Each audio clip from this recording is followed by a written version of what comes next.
A primeira vez que vi Rafael Mendes foi através das grades de vidro blindado do tribunal. Ele tinha 23 anos, mãos trêmulas, olhos fundos de quem não dormia há dias. Acusado de homicídio qualificado, as evidências pareciam sólidas. Suas digitais na arma, ausência de álibi, histórico de discussões com a vítima. Eu era o juiz titular da 4ª Vara Criminal. 15 anos de carreira, reputação impecável, conhecido por sentenças duras, mas justas. Naquela manhã de setembro, olhei para aquele jovem e vi culpa escrita em cada gesto nervoso, em cada palavra engasgada. O Ministério Público apresentou um caso fechado. A defesa, fraca, improvisada, quase inexistente.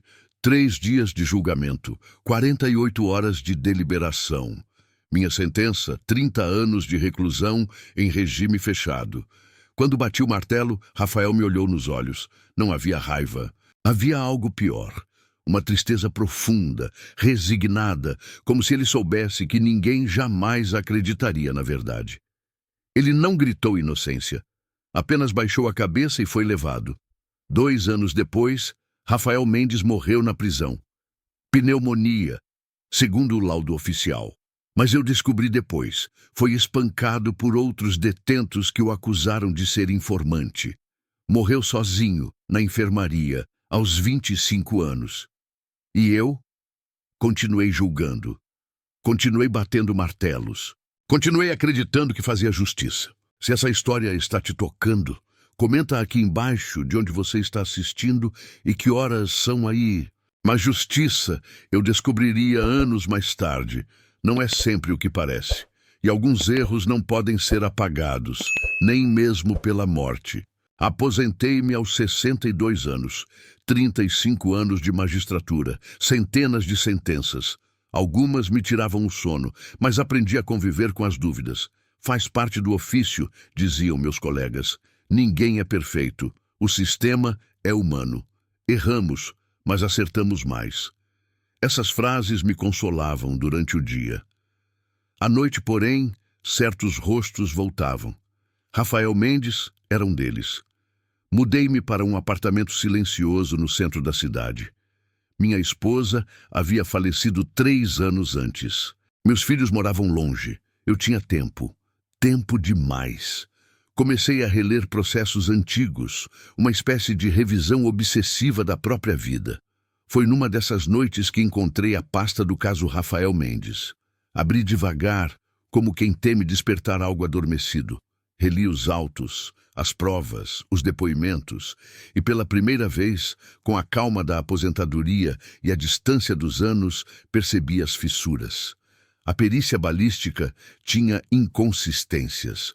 O laudo de local de crime fora feito às pressas. A principal testemunha de acusação tinha antecedentes por falso testemunho. Como eu não havia visto isso? Como ninguém na promotoria ou na defesa questionou? Fechei a pasta, mas o incômodo permaneceu. Naquela mesma noite, acordei às 3 da manhã. A sala estava escura, mas havia alguém sentado na poltrona diante da janela. Acendi a luz. Não havia ninguém. Apenas a sensação de uma presença, um peso no ar, um cheiro indefinível, como o de corredores de hospitais ou prisões antigas. Voltei para a cama, mas não consegui dormir. As aparições começaram sutis, uma sombra no corredor, o som de passos quando eu estava sozinho, a sensação de ser observado enquanto lia. Não sou homem supersticioso. Fui criado na lógica, no direito, na razão. Fantasmas eram metáforas, culpa disfarçada de paranoia. Mas quando Rafael Mendes apareceu pela primeira vez, de verdade, eu soube que aquilo não era minha mente. Foi numa tarde chuvosa. Eu estava no escritório que montei em casa, cercado de livros jurídicos e pastas antigas. Ouvi a porta se abrir.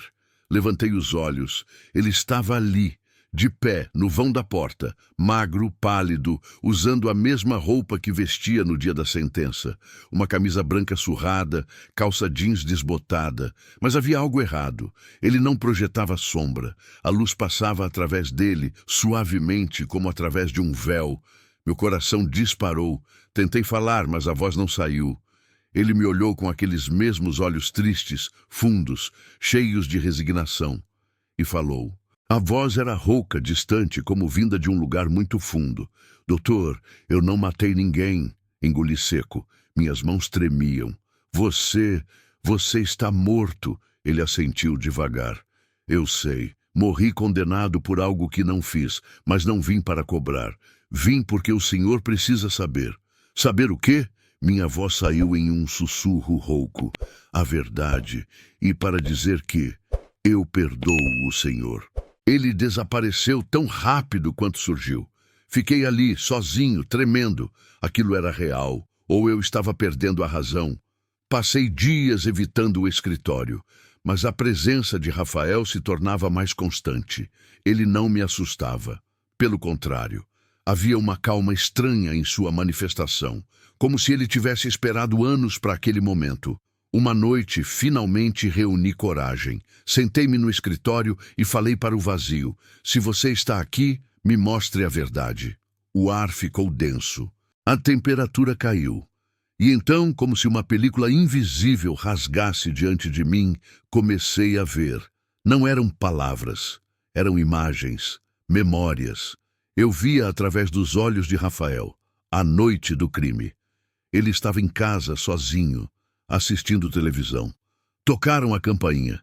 Era o primo Paulo Mendes, desesperado, ensanguentado. Rafa, eu fiz uma besteira, me ajuda. Paulo havia discutido com o vizinho, um homem violento que devia dinheiro. A discussão virou luta. Paulo atirou, matou, e implorou a Rafael que assumisse a culpa. Você é mais novo, vai pegar menos tempo. Eu já tenho passagem, vou pegar perpétua. Rafael, ingênuo, apavorado, aceitou. Limpou a arma, deixou suas digitais, criou uma narrativa frágil.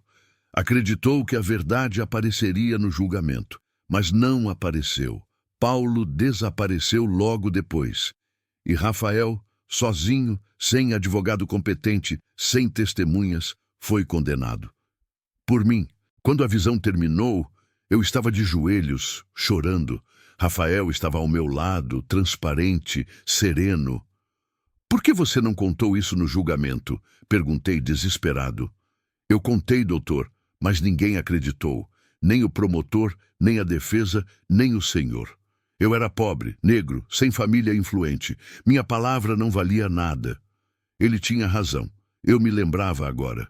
Rafael havia mencionado o primo, mas a promotoria descartou como tentativa de desvio de culpa. E eu aceitei a versão mais conveniente, a que fechava o caso, a que me permitia bater o martelo e seguir em frente. Eu destruí sua vida, murmurei. O senhor fez o que achou certo, respondeu Rafael, mas errou, e agora carrega isso, assim como eu carreguei a injustiça até morrer. Então por que você voltou? Para me atormentar? Ele balançou a cabeça. Voltei para libertar os dois. O senhor carrega uma culpa que o consome. E eu precisava que alguém soubesse a verdade. Não para me vingar, mas para que a história fosse ouvida. Para que minha mãe, que morreu acreditando que o filho era assassino, possa saber, onde quer que esteja, que eu era inocente. Ele se aproximou. Estendeu a mão. Uma mão que eu não poderia tocar, mas que sentia como um peso invisível. Eu perdoo o senhor, doutor, de verdade. Mas o senhor precisa se perdoar também, porque enquanto não fizer isso, nenhum de nós terá paz. Quando a visão terminou, eu estava de joelhos, chorando. Rafael estava ao meu lado, transparente, sereno. Por que você não contou isso no julgamento? Perguntei desesperado. Eu contei, doutor, mas ninguém acreditou. Nem o promotor, nem a defesa, nem o senhor. Eu era pobre, negro, sem família influente. Minha palavra não valia nada. Ele tinha razão. Eu me lembrava agora. Rafael havia mencionado o primo, mas a promotoria descartou como tentativa de desvio de culpa. E eu aceitei a versão mais conveniente, a que fechava o caso, a que me permitia bater o martelo e seguir em frente. Eu destruí sua vida, murmurei.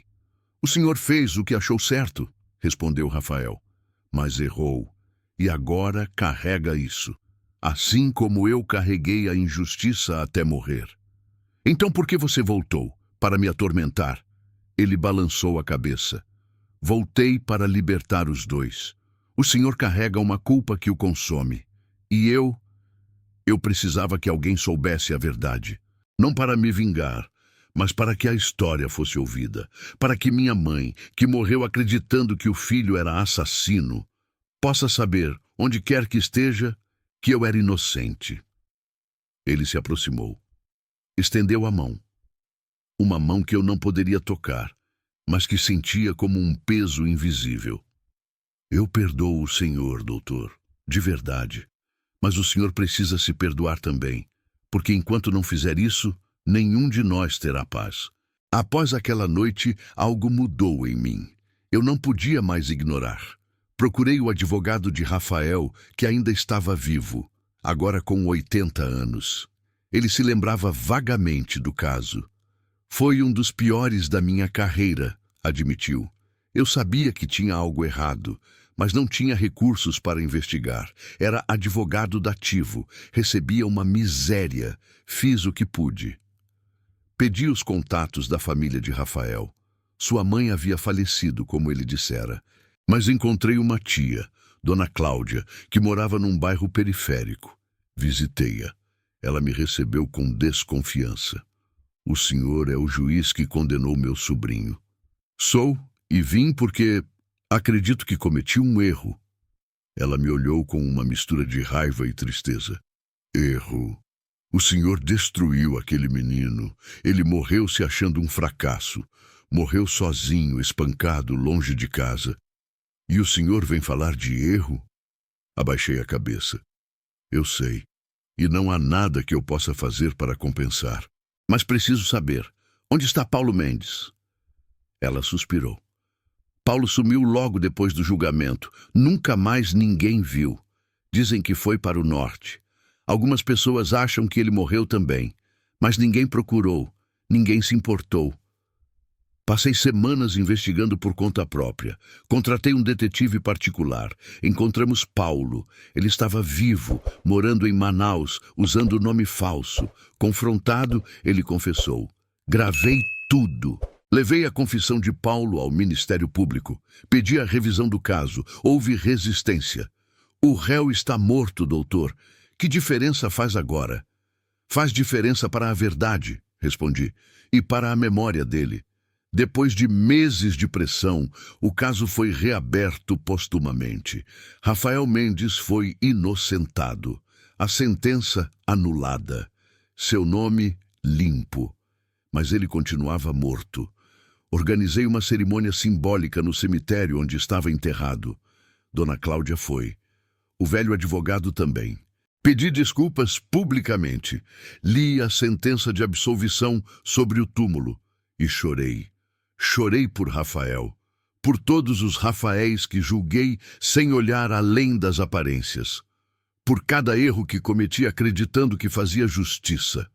Naquela noite, Rafael apareceu pela última vez. Estava diferente, menos sombrio, quase luminoso. Obrigado, doutor, disse ele. Eu posso partir agora. Rafael, me perdoe. Por favor. Ele sorriu, um sorriso triste, mas sincero. Eu já perdoei. Agora é com o senhor. Como eu posso me perdoar depois do que fiz?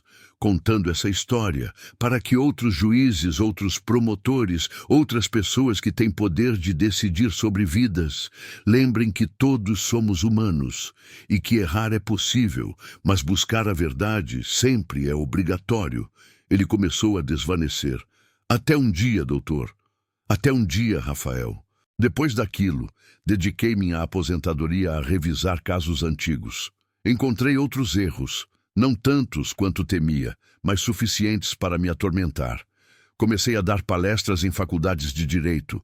Falava sobre o caso Rafael Mendes, sobre o perigo da presunção, sobre como a pressa, a pressão e o preconceito podem matar a justiça. Muitos me ouviram com respeito, outros com desdém. O senhor está manchando sua própria reputação, disse um colega. Não, respondi. Estou limpando minha consciência. Criei um projeto junto a uma ONG de direitos humanos. Revisão gratuita de casos de pessoas condenadas sem defesa adequada. Foi árduo. Encontramos injustiças absurdas. Mas também conseguimos libertar 3 pessoas inocentes. 3 vidas. Não era suficiente para apagar Rafael. Mas era algo. Dona Cláudia tornou-se uma espécie de amiga. Visitava-a mensalmente. Levava flores para o túmulo de Rafael. Ela me perdoou, eventualmente. O senhor está tentando, disse ela. Isso já é mais do que a maioria faz. Mas o perdão que eu mais buscava não vinha de fora, vinha de dentro. E esse era o mais difícil. Houve noites em que senti Rafael por perto novamente. Não mais como presença sombria, mas como uma sensação de paz. Como se ele vigiasse, aprovando o trabalho que eu fazia. Certa vez, sonhei com um tribunal diferente. Não havia paredes, apenas luz branca e infinita. Eu estava no banco dos réus. Rafael era o juiz. Ele me olhou e disse, doutor, o senhor se condena ou se absolve? Não sei, respondi. O senhor precisa escolher, porque aqui não sou eu quem julga. É o senhor mesmo. Acordei em lágrimas. Entendi finalmente o que ele tentava me dizer desde o início. O perdão externo é importante, mas o perdão interno é essencial. Comecei terapia, coisa que nunca imaginei fazer. Falei sobre Rafael, sobre minha esposa, sobre os filhos distantes, sobre os anos de rigidez, de orgulho, de medo de errar. O Senhor construiu uma identidade em torno de ser infalível, disse a terapeuta, e quando descobriu que não era, desmoronou. Como eu reconstruo? Perguntei. Aceitando que ser humano é errar, e que buscar consertar, mesmo quando impossível, já é redenção. Foi um processo lento, doloroso, mas necessário. Anos se passaram. Continuei o trabalho, continuei as palestras, continuei as visitas ao túmulo de Rafael. Meus filhos se aproximaram novamente. Um deles me disse, pai, você está diferente, mais leve. Estou aprendendo a viver com meus erros, respondi, e a não deixar que eles me definam completamente. O projeto de revisão de casos cresceu. Ganhamos prêmios, fomos reconhecidos, mas nada disso importava tanto quanto as cartas que recebia, de mães agradecendo, de filhos libertos, de pessoas que recuperaram suas vidas. Rafael me ensinou que justiça não é bater um martelo e seguir em frente. Justiça é buscar a verdade, mesmo quando dói, mesmo quando é tarde, mesmo quando não há mais ninguém vivo para agradecer. E perdão. Perdão não é esquecer. É carregar a memória com responsabilidade. É transformar a dor em ação.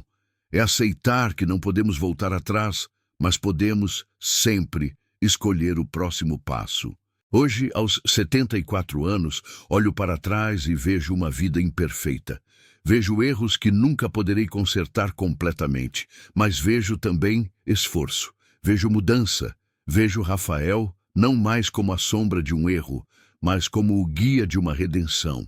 Se ele está em paz agora, não sei, mas eu estou tentando, e talvez, só talvez, isso seja suficiente. Encontrei, entre os pertences de Rafael que Dona Cláudia guardava, uma carta. Estava escrita à mão, em papel amassado, com letra trêmula. Era endereçada a mim. Nunca foi enviada. Rafael a escreveu na prisão, meses antes de morrer. Pedi permissão para lê-la. Dona Cláudia assentiu. Talvez seja isso que o senhor precisa. Abri com as mãos tremendo. A carta dizia: Excelentíssimo senhor doutor juiz, sei que o senhor não vai ler isso, mas preciso escrever. Não estou com raiva. Eu juro que não estou. Sei que o senhor fez o que achou certo, mas eu não matei ninguém. E vou morrer aqui, longe da minha mãe, longe de tudo, carregando uma culpa que não é minha. Às vezes penso, se eu tivesse tido um advogado melhor, se eu tivesse dinheiro, se eu fosse outra pessoa, será que teria sido diferente? Não sei. Só sei que a justiça que eu sonhava quando criança, aquela que aprendi na escola, que protege o inocente e pune o culpado, essa justiça não existe. Ou existe só para alguns. Mas quero que o Senhor saiba, eu perdoo. Não porque o Senhor merece, mas porque eu preciso. Carregar ódio aqui dentro me mata mais rápido que qualquer doença. Então eu escolho perdoar. E espero que um dia, de alguma forma, a verdade apareça. Não por mim, mas pela minha mãe, para que ela não morra acreditando que criou um assassino. Obrigado por ter lido, se é que leu, e que Deus abençoe o Senhor. Rafael Mendes. Chorei tanto que Dona Cláudia precisou me amparar. Aquele jovem, condenado injustamente, espancado, esquecido, tinha a grandeza de perdoar. Enquanto eu, o juiz, demorei anos para sequer admitir o erro. Guardei a carta. Levo-a sempre comigo.